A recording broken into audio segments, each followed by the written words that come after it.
I'm Joanna Altman. I'm the assistant to the city manager, and with me I have Alyssa Alford and Will Morat. They are my administrative analysts that are tasked with implementing the city's PB process. Participatory budgeting is a mouthful, and so whenever we start talking about it, we talk about it is PB, just to make it simple for everybody. So we are here to talk to you about what PB is and is not in Vallejo. We'll share Vallejo's history, our current process, and some of the things that we would identify as wins, and some of the things we would identify as challenges for the city. So I'm going to try to maneuver and do multiple things at once here. So I'm going to ask that questions are kept till the end of the presentation, just to make it simpler on us. We'll be sharing in the presentation, so I'm going to start it. Alicia's going to go second, I believe, and Will is going to finish it off with our lessons learned. There are extra materials in the back for your community that's here, and all the members should also have that as well. So to start off, we are going to share a 5-minute video that kind of documents the first cycle of PB. And hopefully we've got all of our kinks worked out and it's working now. My name is Marty Brown, and I am on the Vallejo City Council, and I'm also the council liaison to the Participatory Budgeting Steering Committee that is guiding this process and developing and designing the actual PB process that will be unique to Vallejo.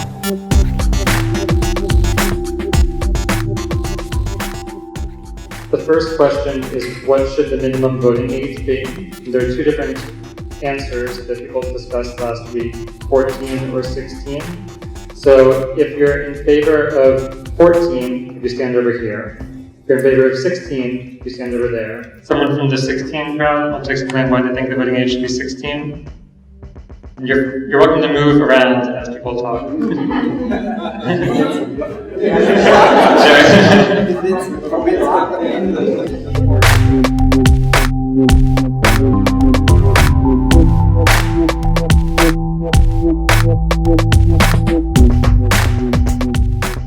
If I could spend $3 million, there's a lot I would do here in Vallejo, but specifically, I would first target the streets. I definitely would put it into performing arts programs. To implement a public access Wi-Fi system in the downtown area. Put police cameras in our vehicles, in our police vehicles. Do branding for the city of Vallejo to improve the city of Vallejo's image. At the end of the meeting, they asked who wanted to be a budget delegate. I had no idea what that was. So I said, okay, well, I'll try. It was a volunteer job, and I figured it'll be a good education and give me some experience with city government. The whole idea of the community coming together and allocating and making decisions on money that was available to help the city of Vallejo was the biggest pull for me. Every day, community members like me and others have such brilliant ideas that saves time, that saves money, that brings visibility, that brings public relations and marketing opportunities for the city. I took on a project that was on the list, and they gave us research, so I come back with the research. What I really liked was it wasn't just a polite agreement, oh, that's nice. It was people would raise real concerns. It had to benefit the public. It also had to be a one-time expenditure, something that either maintained itself or didn't need any maintenance. I was looking to try to benefit not only my generation, but generations younger than me also.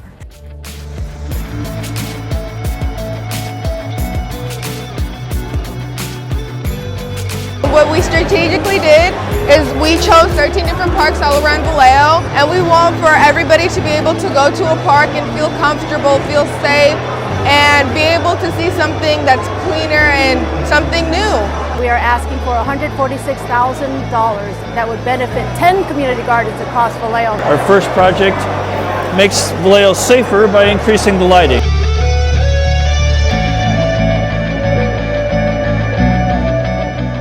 The image of Vallejo will be stronger, and we're seeing that already. So throughout the Bay Area, a lot of cities are looking to Vallejo and really wanting to catch up.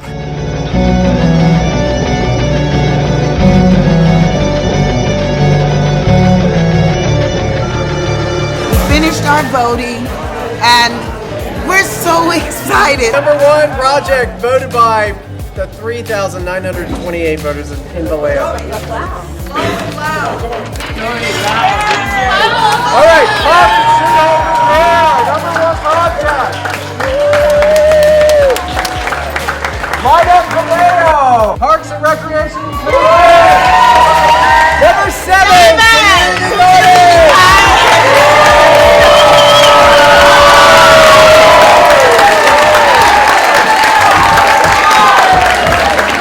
I think it was just an amazing process, especially for anybody that's young, to get involved in this process because you get to meet so many people. It starts small in politics, and then you go through with it, and then you just see a small idea become reality. When you're younger, you don't really understand government, and this was a great opportunity for you to be a part of government and better the city you live in. Who wouldn't want to take advantage of that?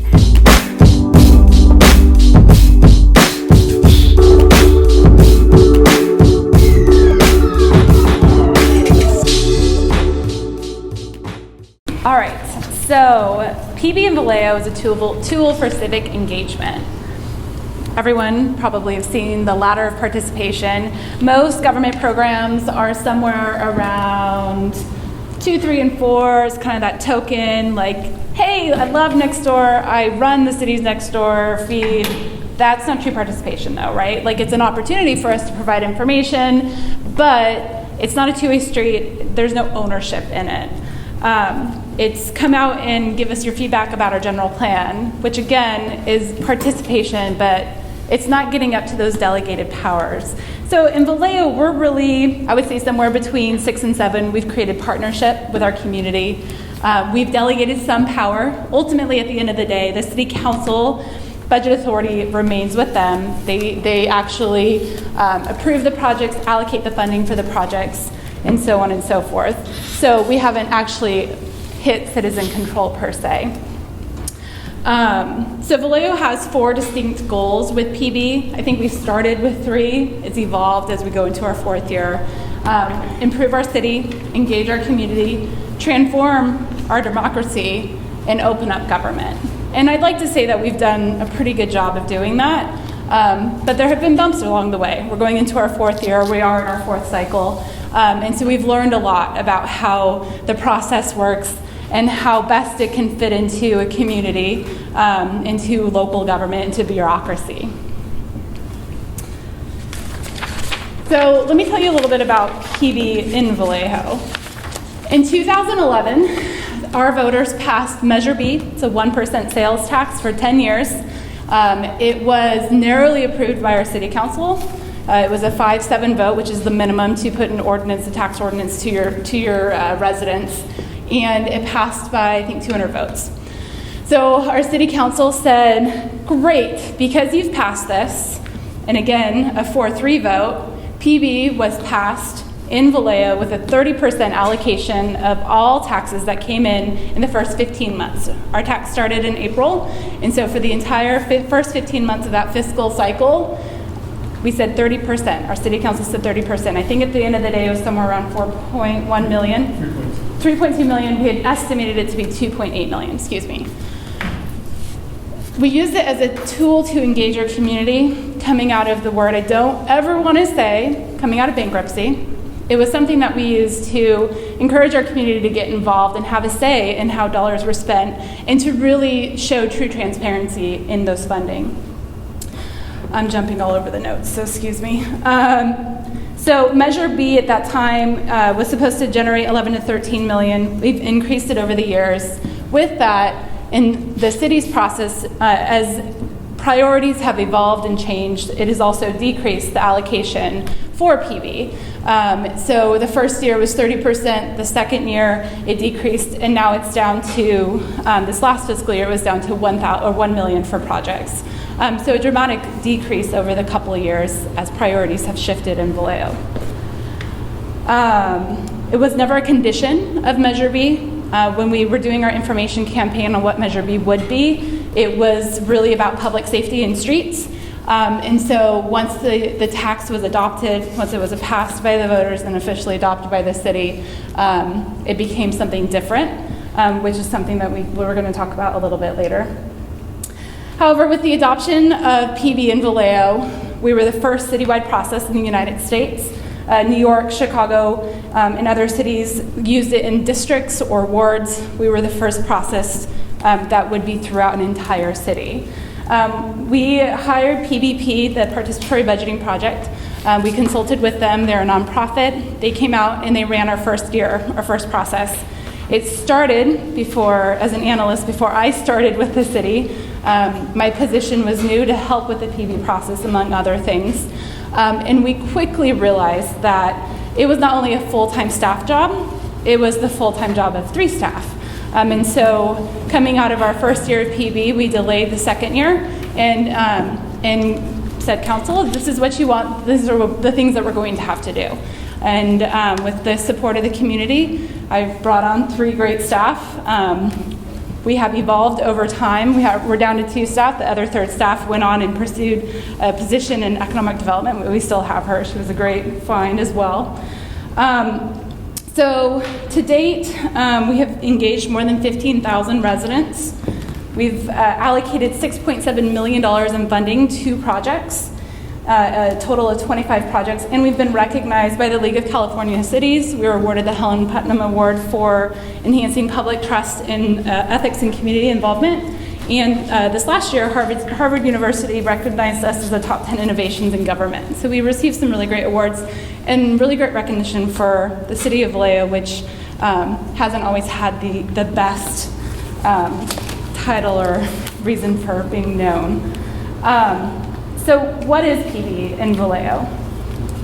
PB in Vallejo is about budget, it's about priorities. Sometimes it's about making tough choices. And so what we've realized through this process is if we're going to have real transparency, we have to encourage our residents and our participants to understand what that means. So we've talked and taught about prioritizing many needs with limited resources and funding.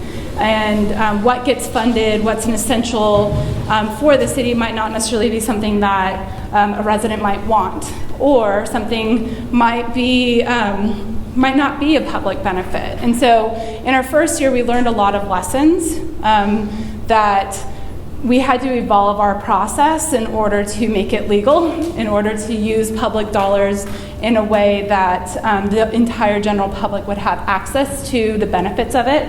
And so we all learned through the transparency of the program how to do it correctly, and we're still learning. So one important note is that it wasn't just about informing, it was really about involving the community, and I'd like to think that we've done a pretty good job at that. So it's about balance of innovation and risk, and how can a PB process be inclusive, innovative, and exciting when it's rooted in bureaucracy. So what PB in Vallejo is not, PB is not a micro-granting program for nonprofits. It's not the Wild West, if you will. It has a limited scope. It's about prioritizing the needs and responsibilities of the organization or the agency to implement the program. So as an example, we wouldn't ask a hospital to go pave roads, just like you wouldn't ask a city to do healthcare. And so we had to use that as kind of a learning tool and tactic to encourage people to understand what cities are responsible for and what would fall within that scope. PB is not direct democracy. It can't take the authority away of the city council. The council, we're a charter city. It's very clear what their responsibilities and roles are, and we can't take that away from them as our elected officials.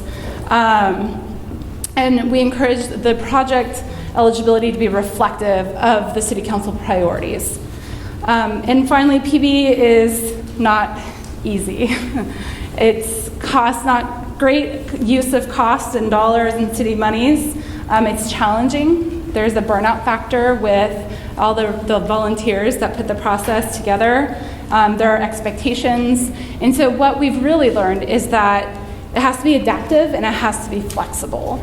And so with that, I'm going to pass it off to Alicia, and she's going to talk about how PB Vallejo works. Hi, everyone. So you'll see here on our chart, we actually have how PB works in Vallejo from point 1 up to point 8. So we have basic steps. We collect ideas, which you'll see at the bottom.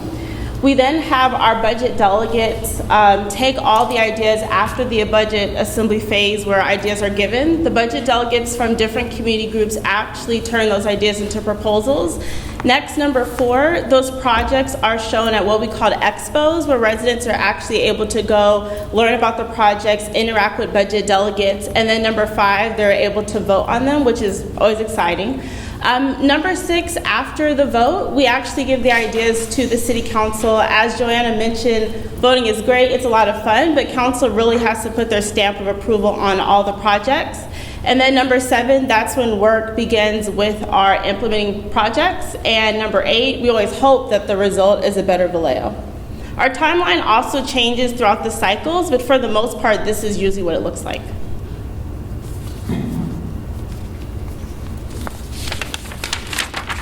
So our first phase is idea collection. From cycles 1 to 3, we traditionally had budget assemblies, which you'll see in photos here. We had about 8 to 10 budget assemblies in different quadrants of Vallejo. Residents were able to come out and give ideas. They usually were really short and broad, about 2 sentences. In cycle 4, which you'll see a flyer for here, we are now going to existing events or high schools or festivals because we realized that at a budget assembly, typically we would get a few people coming, but if we go to existing events and ask people, let's say at a festival or at a church, what are your ideas, we typically got more engagement that way. So the next phase is proposal development. This is actually the meat of the cycle. Here we have our budget delegate committees. We usually take all of these ideas and we categorize them from about 5 or more budget delegate committees. And in those committees, the budget delegates go through many, many months of vetting ideas with city staff, seeing which ones are feasible, what's actually eligible and realistic. Within our committees, which can range from parks and recreation to transportation, we also have subcommittees this year, which so they're sort of like budget delegate committees that are mostly about demographics. For example, we might have a youth subcommittee or let's say a Spanish-speaking subcommittee, and really that's to make sure that those groups get the adequate attention that they might need. So what we have here was a arts committee from our second year PB, and most likely they have lots of food, lots of drinks to hydrate, and they're most likely just going through all of the ideas and vetting them for the ballot. So after the budget delegate phase, which lasts for several months, we then have the vote. The vote usually occurs for 8 to 30 days. It's very long, but we want to make sure that we have as many people as possible able to vote. We usually have voting at existing locations. Here you'll see we're at the waterfront. We also go to the farmers markets. We go to festivals. We go to the high schools to make sure we're able to capture the youth. Last year we had online voting for the first time, and about 60% of the votes that were cast were online, which for us is really exciting in Vallejo. Another great thing about PB for our process is that you don't have to be a citizen. You just have to live in Vallejo. You know, if you're homeless, that's fine. You can tell us where you usually sleep at night. If you don't have documentation, that's fine as well. If you've been incarcerated, you know, we still want you to vote. And again, it's really a great way for everyone who lives in Vallejo to come out and cast their vote. Also for cycle 4, for the first time, we're actually letting students as young as 14 vote. We found with our steering committee, which I'll touch on a little bit later, that often we would go to the high schools and say, if you're 16 and older, you can vote, but we would leave out the freshmen and the sophomores. So this is actually the first time that those young students at the high schools can vote. So we're going to pull up a video advertisement that we show typically online and on our public access TV station for cycle in 2014. Vallejo is the first city in the United States to implement participatory budgeting. This means that as residents of Vallejo, we now have a say in how our tax dollars are spent. How will you vote to spend $2.4 million? Last year, you voted to fund 12 projects. What projects will you vote for this year? If you're a Vallejo resident over 16 years of age, then it's your money, it's your city, it's your vote. Voting begins September 27th at the waterfront and continues all week at City Hall. So as I mentioned, that's a video that we would blast as many places as possible because we wanted to make sure that we had as many people as possible come out and vote.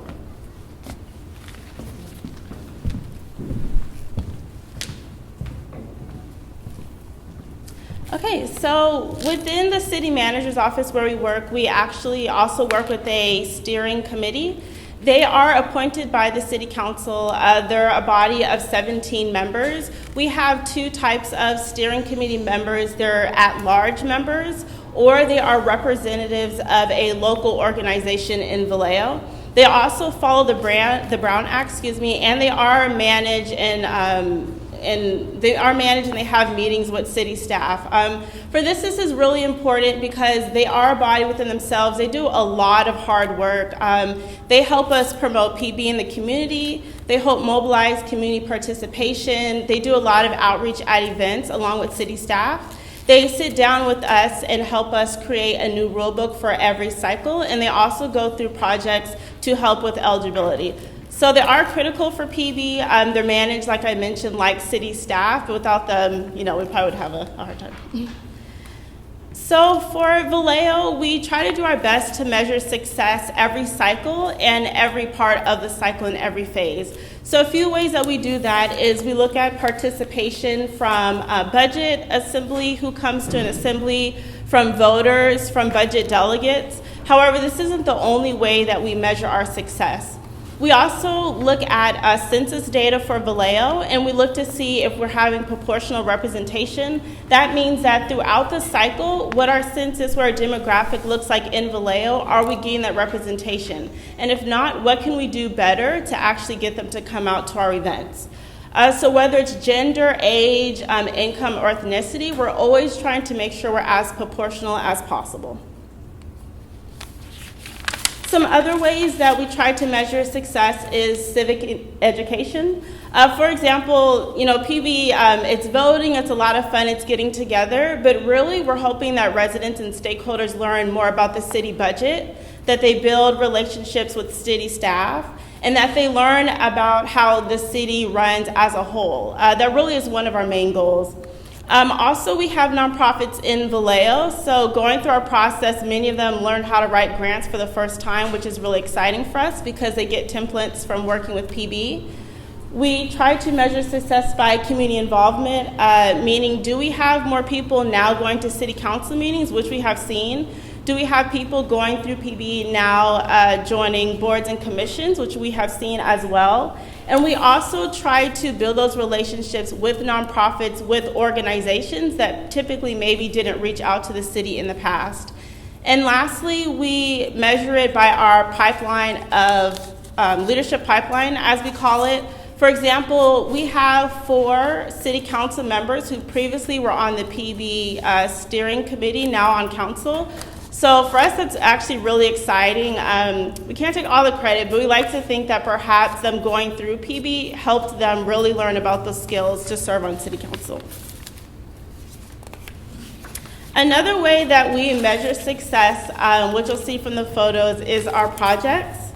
So project implementation typically is what happens after City Council approves the ideas. It does take a while. The projects that you see here, they didn't happen overnight. They can take months to get started and perhaps months to even finish. However, we know that we're being successful when we see the finished products like you'll see here. Something else that we get from those projects are also the fact that they're improving the quality of life. For example, one of the projects was to improve 10 community gardens, and some of those gardens perhaps in the past were a big problem for the city when it came to blight. We're also helping quality of life with our program and services in Vallejo. For example, the young girl that you see right here, she's actually on a basketball team that was funded by our PB process.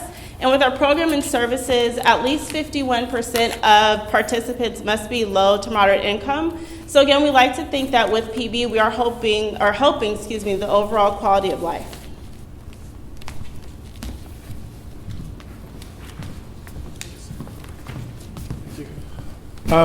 So Joanna mentioned earlier that there's a lot of challenges.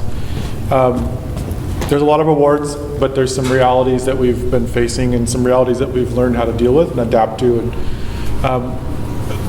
these are in no particular order, but I will say volunteer management is one of the big ones. And primarily we're looking at recruitment, retention, and burnout. We ask a lot of volunteers, especially the delegates that take 800 ideas. They spend about 4 or 5 months going through ideas. It's trying. We try to give them as much support and help as possible. We're trying to create it and be more cooperative and more collaborative with city staff so that they can meet people from Public Works, meet people from PD, Police Department and Fire, and talk with them as they develop project ideas. We also realized, I think we realized this in cycle 2, that there's a tendency to bureaucratize something. And all of a sudden they feel like they're just buried in paperwork and red tape, and they got 3-page grant proposal projects that they got to figure out, they got deadlines, and they just kind of want to walk away and say that, like, you deal with it. So we're trying to figure out, how do you find that balance? We want to provide some civic education. We want to provide a great experience. We want them to be involved, but we also don't want to bury them in that. Another challenge is the implementation of projects. When does the participation end? Right? It was the public's idea. They developed a proposal. They voted on it. Now we got to implement it. We're going to build a park. At what point do you sort of cut out the participation and say, okay, now this is up to the Public Works people? One instance of this is roads. People say they want to fix potholes. And so we put it on the ballot. We say $500,000 we're going to fix potholes and roads. And it passes. And then Public Works says, well, I have this sheet right here. I'm ranking all of our streets from worst condition to best condition. And I'm just going to start working on the list. And the people that came up with the idea say, wait a minute. I put that idea in and my street's not on there. Well, that's because your street's actually in pretty good shape, and it creates complications. Legal issues, conflict of interest. A lot of times people want to fund something for a nonprofit they work for, they founded. There's going to be some kind of financial gain. That always creates a bit of a challenge. It's something that usually you can spot early, or you try to spot early and address it. They have a unique role, the delegates, in that they're putting something on a ballot. There's no petition drive in order to get it on the ballot. They decide what goes on the ballot, and so you really have to separate the conflict of interest there if there's a financial interest. There's an issue of public versus private property. People want to make an improvement on private property for a nonprofit, but it's maybe owned by a nonprofit, but it's private. We can't use public funds for a capital improvement. The word public benefit is thrown around a lot. It's all over in our rule book. We use it often. Good luck finding a universal definition of public benefit. Everybody's got a different idea of what it means. And we've really tried to figure out how to define it, and we're still struggling with that 4 years in. And then there's use of public funds. Depending on if you're a charter city or a general law city, there's some more flexibility there, but that's one issue to think about. But regardless, you don't want to use public funds for private benefit. And that's caused us to sort of change and morph projects that were already voted on. The first year, the project got on the ballot that probably shouldn't have, and we had to dramatically alter them in order to actually implement them because they would have been illegal or created major conflicts. There's more challenges. Demographic representation, Alicia talked about this. I'm going to be blunt right here. If you were to randomly select one of our voters, probability says they're going to be white, they're going to be female, and they're going to be between the ages of 50 and 60. But Vallejo, as you saw in that earlier graph, we're pretty much 25, 25, 25, 25 of the 4 major, and obviously we're about 50-50 for gender, and age is pretty fair distributed, so we're missing people. We're trying to figure that out. One of their handouts shows our different cycles, and it has a bunch of numbers, and it probably looks totally confusing, but what it's doing is it's a big 11 by 17. What it's doing is it's showing, who are we missing? And so if you look at this sheet here, that's not okay. If you look at this sheet, if it's highlighted in red, it means they're underrepresented. Statistically speaking, they're missing. We're not quite at the percentage we should be. If they're in green, we've got too many of them. So what we really like is to create a new year, a cycle 4, that has no color, because that means we're matching what's in our community. There's political challenges. Because PB is an annual budget allocation, a line item that says participatory budgeting, but no one's really sure what that's going to be for because the projects aren't there yet. It puts PB on the defensive. Supporters of PB are constantly trying to justify it, and it creates a political battle every year, figuring out how it's going to get funded for the next year. There's transparency issues. You know, the whole idea is to try to create a transparent, open government, citizen participation. But, you know, as bureaucrats, your tendency is to just fall back and go behind the closed door and say, all right, let me hammer this out now. I'll come. Doesn't work. Makes people very angry when you go back behind the door. So we've tried to, you know, change some things with that. Expectations and reality. It's always totally different. You're going to get there. You're going to get to where you need to go. But it's never going to be the path that you thought you were going to take. There was lots of different ideas about what PB was going to be when it started in Vallejo. It's become what nobody imagined it was going to be. It never really was what people imagined it to be. It's been changing. It wasn't what city staff thought it would be, it wasn't what the electeds thought it would be, and it wasn't what the residents thought it would be. It's a mishmash of something. Administrative costs. This goes kind of to the political battle. There's overhead there. Total, all 4 years, we're at about 22% overhead. But if you looked at just this year, it's more like 28%. Because as the funding for projects has gone down, we still have staff costs. And we've kind of, I think, hit that point of, you know, marginal diminishing returns, whatever they say, where we really can't get rid of any more staff. We've got $1 million for projects. You want to drop that to $500,000? It doesn't matter. Staff is kind of at base level now. We've got it down. So, you know, as a nonprofit, you'd like to see that under 20%. So we're trying to figure out ways to always cut some costs. This is in your handouts as well. This just shows the different budgets for the different fiscal years for PB, separating it out between PBP, the nonprofit that we use. The first year, we've kind of phased them out. City staff costs. We had no city staff the first year because, one, we didn't have to implement any projects, and two, PBP was doing it. Our cycles cross over fiscal years, so if we were to separate it out by each cycle, you can see our admin costs got really high that second year. That was when we were trying to institutionalize it. We had high staffing costs. We were doing a lot to try to get materials, equipment, supplies that we would need that we're still using. So it was kind of peaked out there, and it's been coming down. But again, I think we're getting pretty close to as low as we're going to get at that 280,000, maybe 250. I talked about the implementation challenges. There's a few different ways to look at that. So some projects are easy, they're simple, right? And I don't mean simple in a derogatory term. I mean they're easy to implement. They're city type projects. There's some common themes in these easy projects. There's usually a strong implementing partner, the city or a public agency. They have the capacity, they have the funding, they have the finances. There's clear deliverables before it ever got on the ballot. I am going to fix a road. I am going to put a park bench in. I'm going to put a playground in. So we're not trying to reinvent the wheel. We're not trying to create a new program or something from scratch. And there's sufficient funding. There's enough funding to do what it said it was going to do.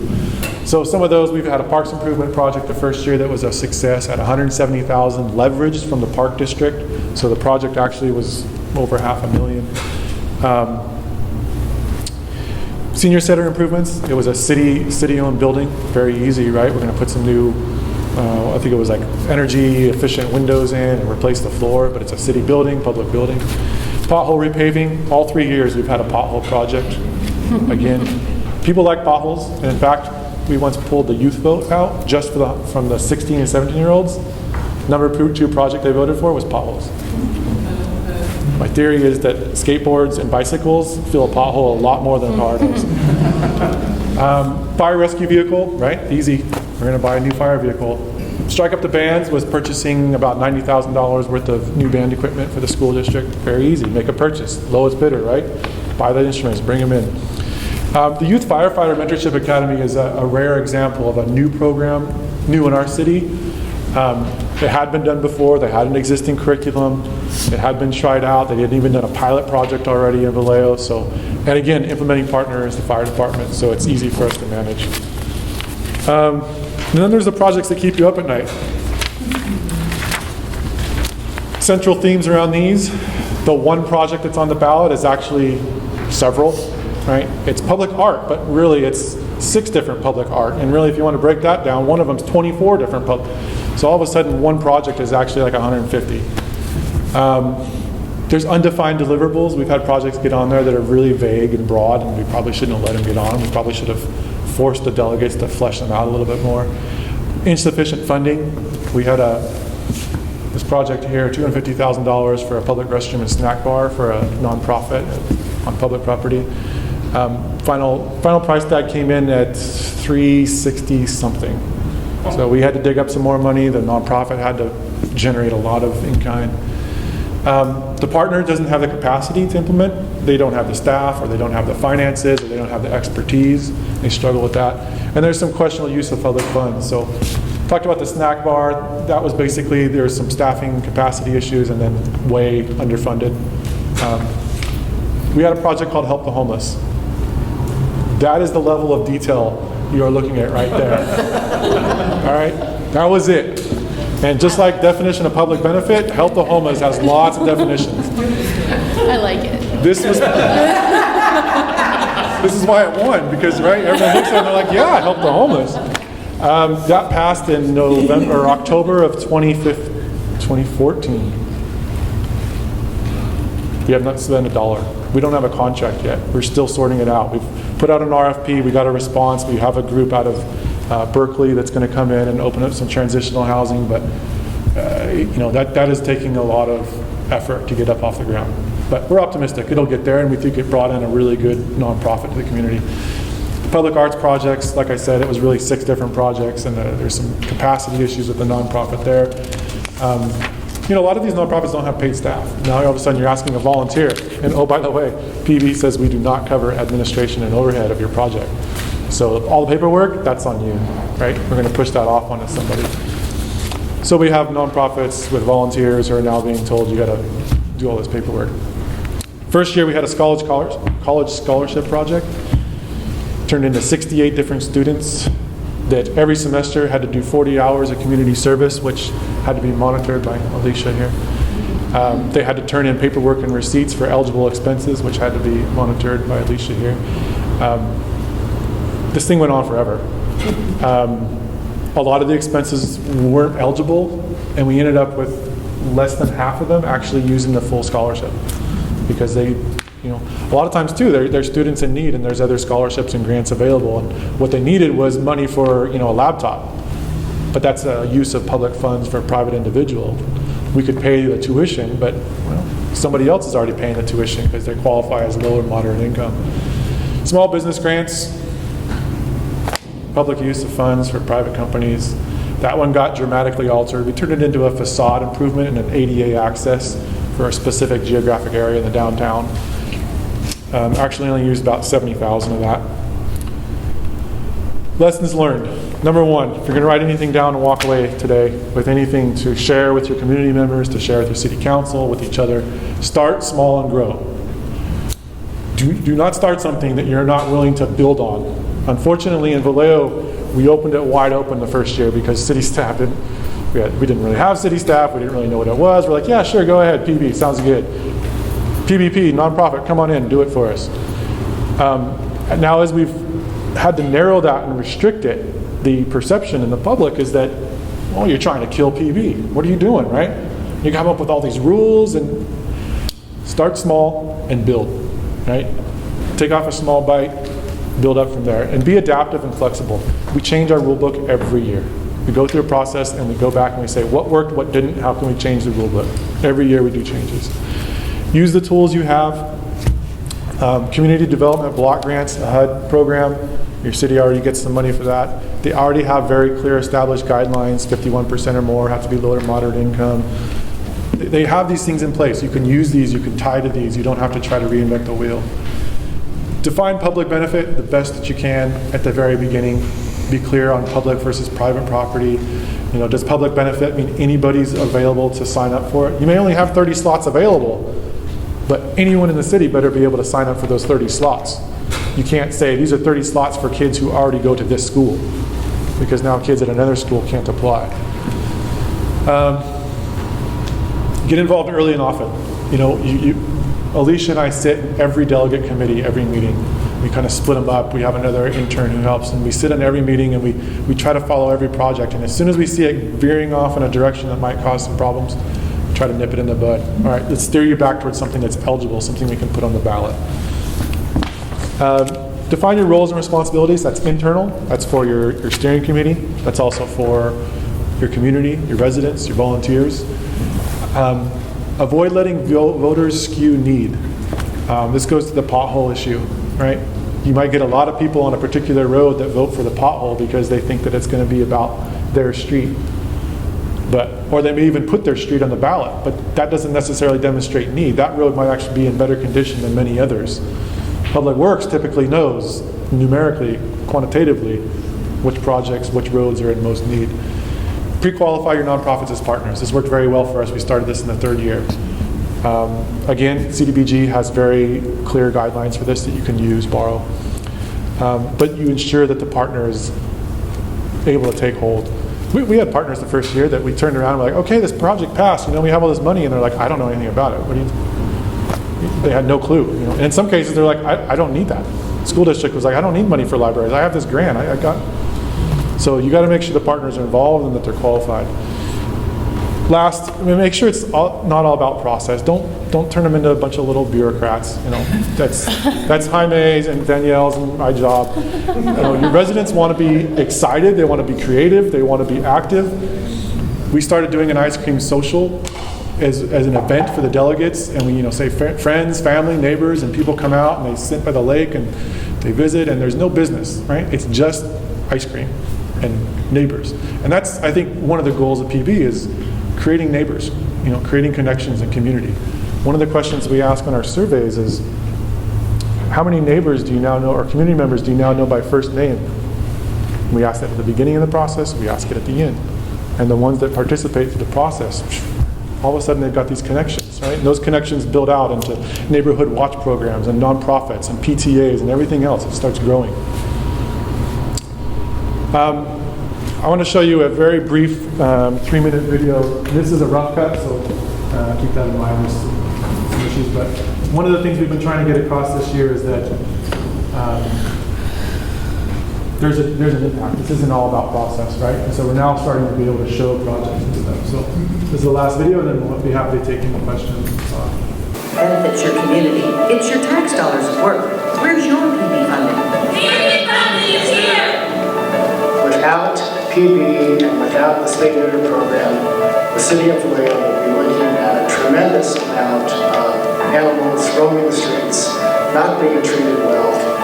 We have a facility here that allows for people to come in, look at the animals, interact with the animals, so that they have a good sense of what they're possibly going to adopt. We allow this socialization to take place for everyone's benefit. This PB project has saved so many animals' lives, over 1,000 have been spayed and neutered here in Vallejo. That is having a major, major impact on people's lives and of course the animals' lives. People in Vallejo made this vote. They wanted a spayed and neuter program to exist here in Vallejo. That has allowed for this program to take off. Thanks to the PB process and the people of this community, we were able to start this program, which has a direct benefit for the citizens and our youth. We're excited about our youth program because it's giving our students an opportunity to get exposure to the fire service, but it's also providing them with opportunities to learn life skills that are going to help them in no matter what endeavor they choose to take. Since the inception of our program, we are already beginning to see grades improve, attitude improvements. They are getting opportunities to give back to the community, and it's all because of the PB process. Right here was a park that we were able to fund with PB. It was a park that was kind of neglected for a while. It just needed a little bit of sprucing up just to get it nice again. The citizens of Vallejo wanted, certain parks to be improved, and this was one of the parks that they wanted improved. They can see that the money went someplace. They can see the new playground. They can see the new benches. They can see the new trees. They can see what they voted on, and they can see the results of what they voted on. What we're doing here is we're building strong communities one project at a time. Downtown utility boxes are now works of art. Would you like to tend your own space in a community garden? Participatory budgeting is called many things. One thing is for sure, PB Project a better place to live. The best ideas are put on the ballot and everybody votes to fund future PB projects. What's your PB project idea?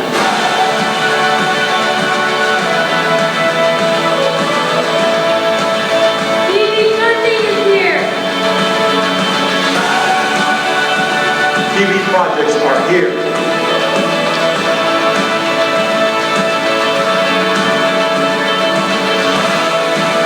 PB projects are here.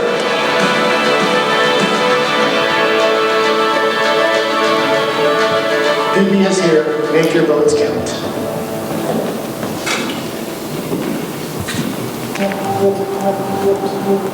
All right.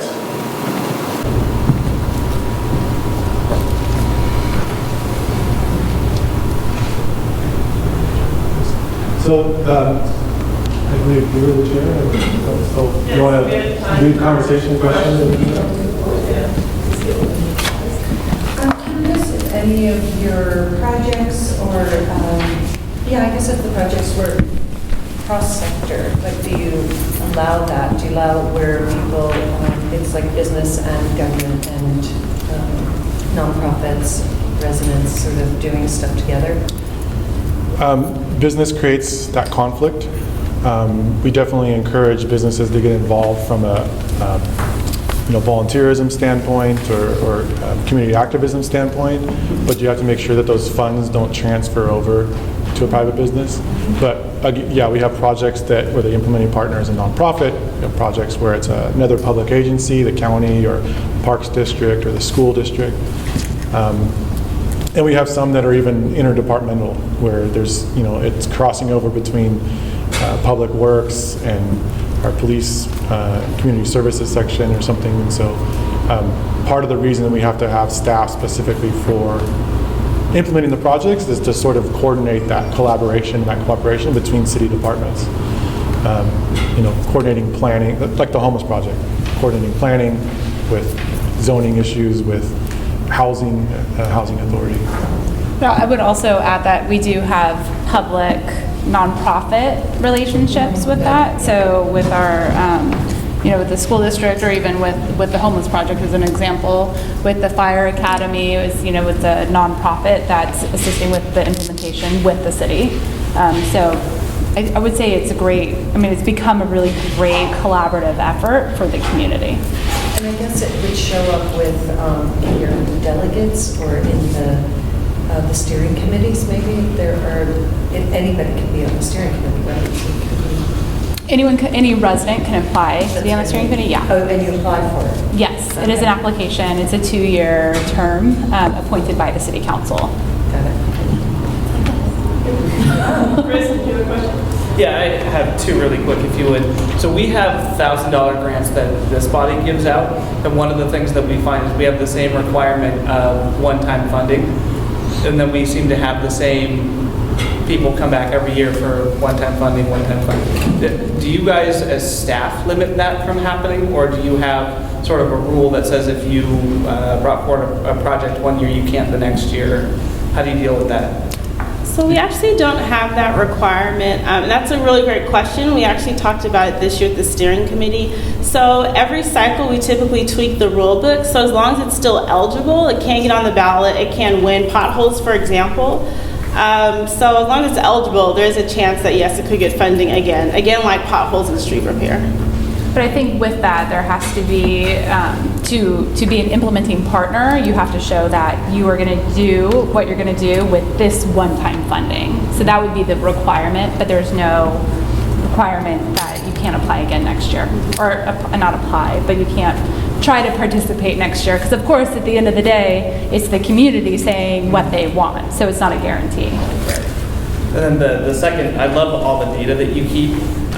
One of the data points that I noticed is you tracked people who are registered voters versus not in their participation. Have you seen or have you tracked any data to see whether or not people who get involved with participatory budgeting who are not registered voters, if they then become registered voters and become more civically engaged in another way? I don't think we have data on that. It's hard to track because it's a post-survey question. Got it. I suppose we could probably start asking it this year, but it's a good point actually. We could start asking it this year and say, have you participated before? If yes, then I can cross that over with, were you registered, are you registered now? Right. Yeah. Or even like that 14 to 18 range that is obviously can't be registered to vote, whether or not they're more likely than the general population to register when they turn 18. I'd be interested to see that data. Yeah. Part of the problem the first year too, they asked the question, are you registered or not? And so we had 16 and 17-year-olds. Yeah, no, I'm not registered. Right. So now we have to say, are you registered? No, but I could be. Or no, I'm too young. I have a question about the public relations nightmare. Inevitably, since the measure being passed and you were in the B word, we don't want to say the word bankruptcy, right? I assume that things have gotten better since then. Yes. Consequently, the tax is accruing more and more money, and yet the money applied to PB are declining. Can you give some tips on how one deals with that challenge? Because I can see that being a flare point. You can. From all the way from over here, you can see it.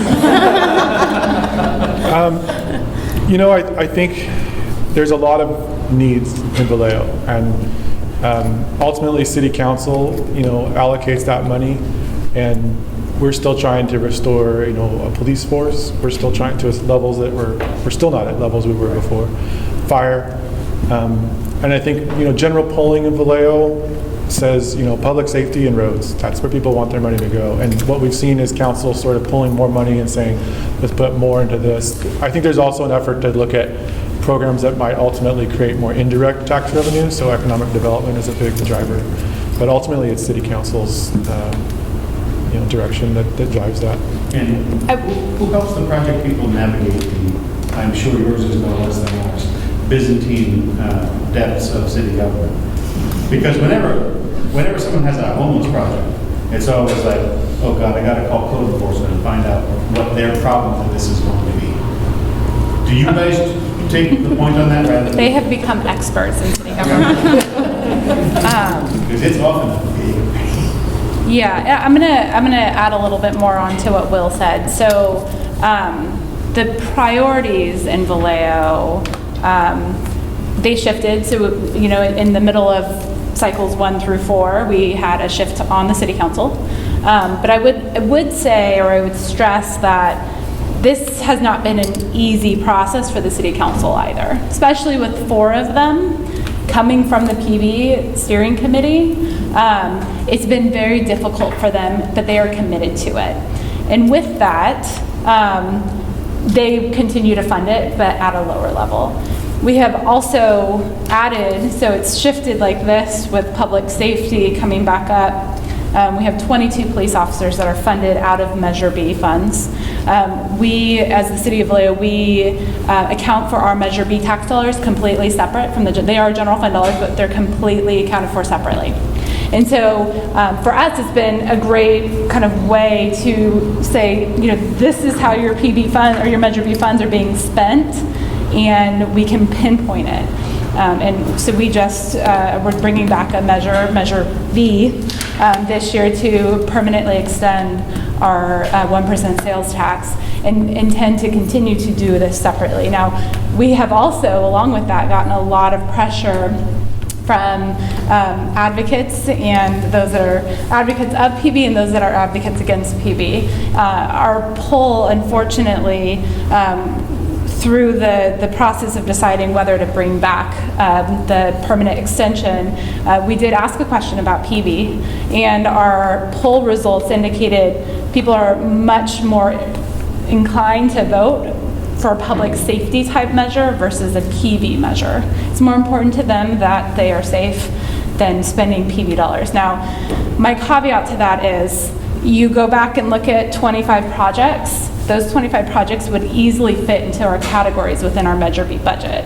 And so that's one of the things that, we have through this process, we've equipped ourselves with these statistics because I think they're beneficial from, kind of broad view of how the funds are spent. Is it easy? It is not. I would not want to be an elected official sitting up there making those decisions. That's why I'm a city staffer. So I think I have 3 questions here. So can you talk a little bit about the budget delegates, how they're recruited, selected, and retained? Well, we lock them in a room. We threaten them. And, so it is, like right now we're collecting ideas, and in the back of my mind every day is, I hope we get enough budget delegates, because ultimately that's what drives it. We left a couple copies of this with Jaime for you guys.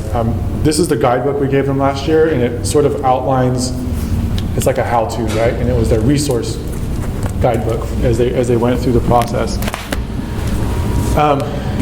They get excited about a project, right? And you say, oh, I want to build a fountain in this park by my house. This is my project. I'm going to put it in. Now it's one of 800 ideas. And you say, well, it's one of 800 ideas. How's it going to move forward? You could be a budget delegate. At the same time, we alternately turn around and tell them, don't have a pet project, right? You're on a committee. You're delegated by the community. You should be looking out for the community at large. You should be assessing benefit, feasibility, need. Do we really need your fountain? Is it really going to provide a benefit to a wide swath of the community? So it's a balancing act of getting that excitement and that passion that they have for wanting to have an idea, drawing that in, and then figuring out how to apply that passion across the entire city. I think the process actually does a pretty good job most of the time with that. And there is a turnover rate. If we have 100 delegates, by the time it's all said and done, we're at that 60 range. But those 60 really have made that transformation from it's all about my project to there's 7 projects in my committee, and I'm dedicated. I've worked on all of them, and I'm going to campaign for all of them. And they get to know their fellow neighbors and stuff too, and find out what their needs are. But it's a challenge to recruit. It's a challenge to keep them, and challenge to get them to look at the city as a whole. I'm going to add to that too, and I'm going to put Will on the spot a little bit more. But we made a fundamental shift in our delegate process this year. The first year we did a terrible job at it. We were new to it. I was hired halfway through the process, and we let projects get on the ballot that had to be completely changed. And the Spay Neuter project is a perfect example of that. In college scholarship program, there were a handful that the city was killing these projects because they weren't legal, because we could get sued, our council members could get sued. So we have evolved every year trying to make it a little bit better so that the budget delegates, once they've taken these ideas and made them projects, that we're not killing them before they get on the ballot then. So I'm going to ask Will to kind of explain what we intend to do this year. Like we said, it's an evolving process. We change it every year. Don't know how it's going to work, but I think it's we are hopeful that it is one step closer to not only building those partnerships and collaborating, but actually educating our community on how city government works.